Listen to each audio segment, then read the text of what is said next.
Hoy en día no hay casi nadie en el mundo que no conozca la empresa Nintendo, que saltó a la historia como una de las compañías más grandes de la industria de los videojuegos, llena de títulos de culto y fanáticos incondicionales por todo el mundo. Sin embargo, algo que también es cierto es que casi nadie en el mundo sabe que Nintendo no siempre hizo videojuegos, pues la empresa fue fundada en el país del sol naciente hace más de un siglo, en el año 1889, y antes de que Mario fuera su carta de presentación, intentaron destacar en el mercado vendiendo muchas cosas que actualmente nos sorprenderían y ni siquiera podríamos imaginar. Me refiero a productos y servicios que ninguna persona al día de hoy los vincularía con la imagen inocente e infantil de sus videojuegos. Lo que hace muy difícil el hecho de intentar enumerar todos los productos que Nintendo antes intentaba vender, porque realmente trató de todo. Sin embargo, a través de su historia hubo productos que destacaron porque reflejan cómo hubo un tiempo en el que una empresa que actualmente es reconocida intentaba desesperadamente encontrar un lugar competitivo en el mercado, lo que en ocasiones los llevó a realizar prácticas poco éticas, colaborar en negocios que operaban en la clandestinidad o hasta comercializar productos de uso exclusivo para adultos. Por ello, el día de hoy te compartiré el iceberg de productos y servicios que solía vender Nintendo antes de los videojuegos. Arroz instantáneo. Hubo un tiempo en el que su líder de aquella época, Hiroshi Yamauchi, decidió de una manera totalmente aleatoria poner a la venta arroz instantáneo, pues Yamauchi se había dado cuenta de que las empresas que en aquel entonces comenzaron a producir los novedosos fideos instantáneos habían hecho una fortuna vendiéndolos, lo que lo llevó a pensar que podía hacer lo mismo con el arroz. Por ello, comenzó una línea completamente nueva de comida instantánea marca Nintendo, comercializando tazones de arroz deshidratado de tamaño individual en las tiendas de comestibles de Japón, pues creía que si la gente compraba fideos instantáneos, el arroz lo consumiría mucho más, por el hecho de ser un alimento básico en la cultura japonesa, lo que dio como resultado una gran pérdida de dinero para la empresa, pues su idea ya existía y estaba siendo vendida por las empresas más grandes de comestibles, y obviamente los compradores los preferían a ellos. Una de las primeras cajas de ritmos electrónicas. Nintendo creó una de las primeras cajas de ritmos electrónicas que eran programables. Me refiero al Elec Conga, que salió en el año 1972, exactamente en el mismo año en que salió la que es reconocida como la primer caja de ritmos en el mundo. La caja de ritmos electrónica de Nintendo parecía un pequeño bongo con 5 botones en su parte superior, que al tocarlos producían sonidos, además de tener en aquel entonces la revolucionaria idea de incluir un autoplayer, que permitía que el dueño programara sus propios ritmos, pues el Nintendo Elec Conga venía con una pequeña tarjeta perforadora que podías poner dentro de la caja de ritmos para que le diga qué hacer, además de incluir una conexión para micrófono para que el comprador pudiera cantar en vivo, lo que al principio parecía algo fascinante para aquella época. El problema era que la caja de música tenía una manivela que servía para ponerla en marcha, lo que la hizo no tan eficaz, pues esta no liberaba a los músicos de aquella época del tener que estar girándola para que pudieran tocar otro instrumento. Pero a pesar de las deficiencias, definitivamente fue un buen comienzo para la empresa, pues este producto se vendió de manera regular, obteniendo buenas ganancias. Aspiradoras. Hubo un breve periodo a finales de la década de los 70s en que Nintendo fabricó artículos para el hogar, lo que los llevó a la creación del Nintendo Chiritori, que era la aspiradora de Nintendo, que en realidad fue un invento bastante único y hasta cierto punto revolucionario para la época, pues la aspiradora de Nintendo tenía un control remoto, supuestamente para que el dueño pudiera sentarse y relajarse mientras limpiaba su casa, como una especie del precursor de lo que actualmente conocemos como las aspiradoras Roomba. Lamentablemente, esta no se vendió muy bien, a pesar de ser un invento bastante ingenioso para aquella época, dado a que las aspiradoras eran bastante malas y tenían muchos defectos técnicos, pues como eran muy diminutas apenas podían recoger el polvo del piso y tenía muy poca capacidad que se llenaba de manera casi inmediata, haciendo que para limpiar una sola habitación tuvieras que vaciar su compartimiento varias veces. También eran bastante lentas, por lo que se necesitaba de mucho tiempo solo para limpiar una habitación pequeña. Un claro ejemplo de un invento que pudo ser revolucionario y que en el caso de tener éxito pudo haber cambiado el curso de la historia, pues posiblemente hubiera llevado a Nintendo a dedicarse a la creación de productos para el hogar. Afortunadamente para nosotros y lamentablemente para los dueños de la empresa de aquella época no tuvieron éxito, pues las aspiradoras en su mayoría fueron hechas solo para ser divertidas, al punto de que incluso se dice que venían con ojitos de calcomanía para personalizar tu aspiradora.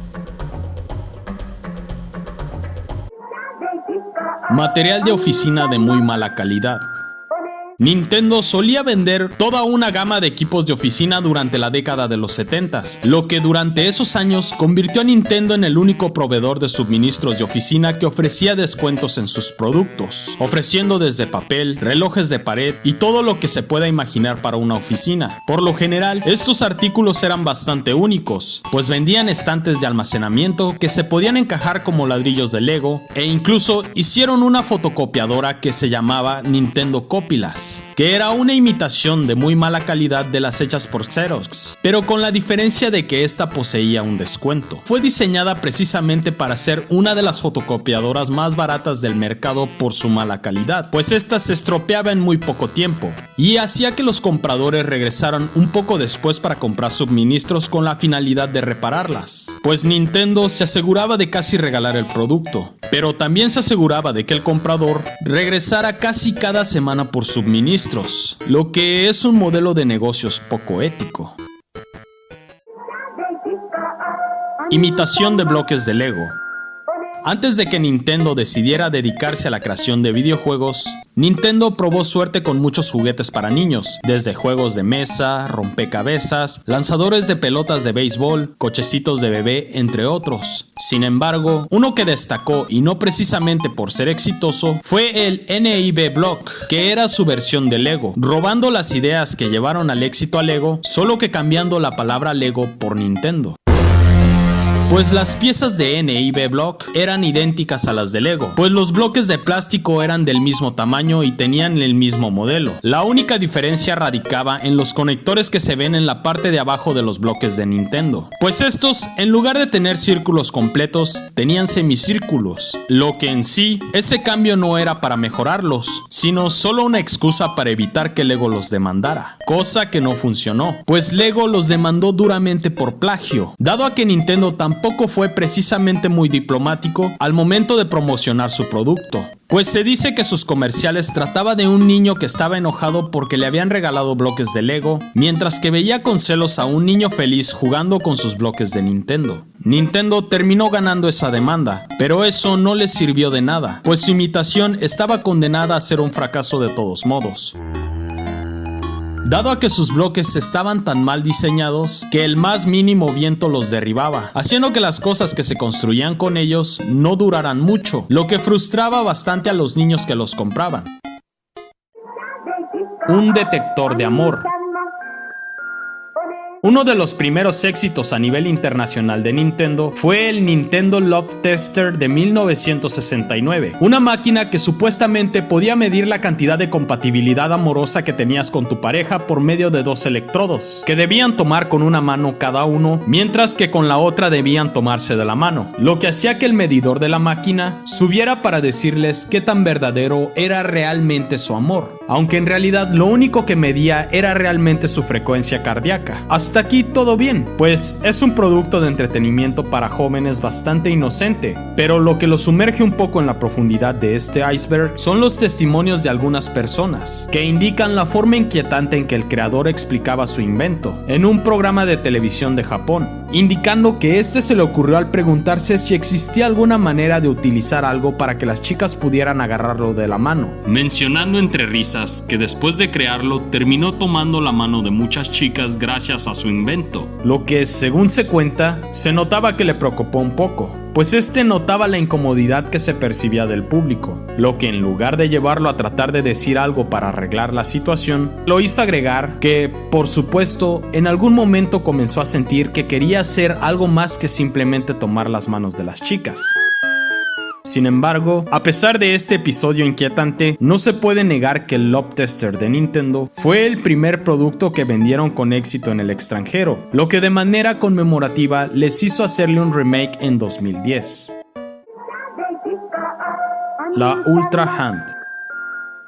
Puede que esto a simple vista no te parezca la gran cosa o algo que no merezca estar en las profundidades de este iceberg. Esta especie de juguete extensible que se utiliza para agarrar cosas fue la salvación de Nintendo a finales de la década de los 60s, pues logró vender más de 1 millón de ejemplares, justo en un momento en que las acciones de la empresa caían en picada hacia la bancarrota, colocándola nuevamente en una posición estable, lo que hizo que con el tiempo Nintendo comenzara a hacer videojuegos. Su inventor fue Gunpei Yokoi, quien comenzó como conserje en la empresa, quien hizo un prototipo de la Ultra Hand para divertirse en su tiempo libre, para después presentar su creación al director de la compañía. Esta terminó ganando tanto dinero que automáticamente se adoptó la política de dar luz verde a cualquier idea propuesta por Yokoi, lo que fue un gran momento para la empresa, porque ese ex conserje terminaría lanzando el sistema Game & Watch, que fue ni más ni menos que el primer sistema de videojuegos de Nintendo, para posteriormente crear la Game Boy. Ese juguete extensible fue un punto clave en la historia de Nintendo, porque de no haber sucedido, Nintendo hubiera dejado de existir hace mucho tiempo, y con ello todos esos mundos maravillosos que ha creado. Definitivamente un claro ejemplo de que nunca hay que subestimar a nadie por su posición y de los giros que suele dar la vida.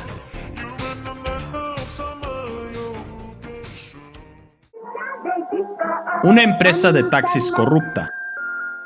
Una de las primeras veces que Nintendo logró obtener grandes ganancias con algo que no estaba relacionado con los naipes fue cuando abrieron su propia compañía de taxis. Se llamaba Daiya, que realmente los hizo ganar dinero, cosa que aprovecharían al máximo durante el corto periodo de 1 o 2 meses antes de que todo se viniera abajo. Pues resultó que la única razón por la que el servicio de taxis de Nintendo era rentable era porque no se molestaban en pagarle a sus empleados un salario digno, quienes acudían a la empresa en busca de trabajo dado a que se saltaban muchos protocolos legales o ignoraban cosas como los antecedentes penales para la contratación. Se dice que sus empleados, además de las brutales jornadas de trabajo, pasaban tanta hambre que apenas aguantaron un mes antes de formar un sindicato y hacer huelgas para mejorar su paga, por lo que Nintendo, totalmente incapaz de administrar una empresa de taxis rentable y pagar a sus empleados suficiente dinero para comprar comida, terminaron por abandonar la empresa, que terminó por quebrar en menos de 1 año. Love Hotels y naipes para adultos. En la década de 1960, Nintendo pasó por una fase extraña, como proveedores de servicios y materiales para adultos. Todo comenzó nuevamente durante la recién llegada de Hiroshi Yamauchi para hacerse cargo de la empresa, pues en aquel entonces era un joven que tuvo que abandonar la escuela para tomar las riendas de la compañía de su abuelo. Yamauchi estaba un poco preocupado por cómo todos los empleados veteranos tomarían sus nuevas ideas, por lo que naturalmente, abusando de su posición de poder y de que en aquel entonces las leyes no favorecían tanto a los trabajadores, los despidió a todos antes de que pudieran quejarse, lo que, para ser justo, tenía razón, porque muy probablemente al escuchar sus ideas, muchos habrían renunciado de todos modos. Con Yamauchi, la compañía comenzó a lanzar nuevas líneas de naipes para adultos. Incluso lanzaron una línea especial con imágenes de Playboy de Marilyn Monroe en cada tarjeta. Luego comenzaron a aperturar Love Hotels, que son hoteles donde se paga por hora en los barrios rojos de las ciudades, para que las prostitutas se reúnan con sus clientes o para que los amantes tengan intimidad discretamente. Los Love Hotels de Nintendo no ganaban mucho dinero, pero se rumoraba que Yamauchi solo los instaló para poder usarlos gratis, por lo que Yamauchi no solo era el presidente de Nintendo, sino que también era su mejor cliente en aquella época.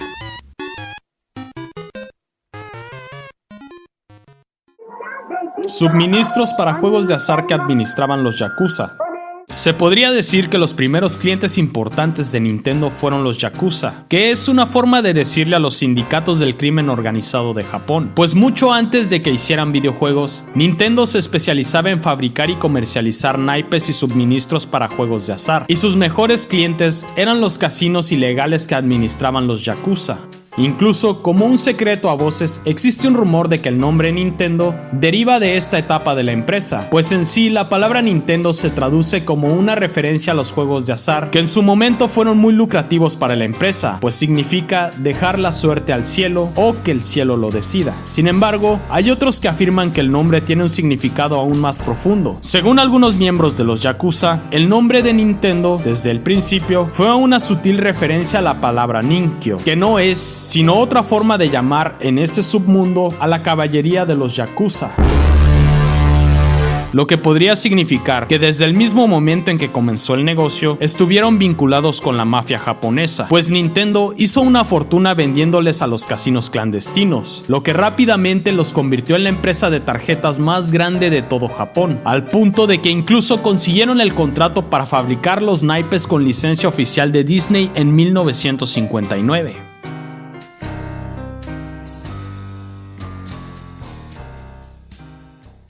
Sin embargo, existe un rumor entre voces de que actualmente Nintendo hace un esfuerzo enorme por tratar de ocultar su oscuro pasado, pues como lo mencioné al inicio del video, este no tiene nada que ver con la imagen inocente e infantil de sus productos actuales. Pero cuéntame, ¿tú qué opinas? ¿Conoces algún otro producto de Nintendo como los de esta lista? Si el video te gustó, me apoyarías bastante con un like y compartiéndolo. Suscríbete a mi canal activando las notificaciones para que estés al pendiente de contenido similar. Te saluda con cariño tu amigo Superior, ten un excelente día.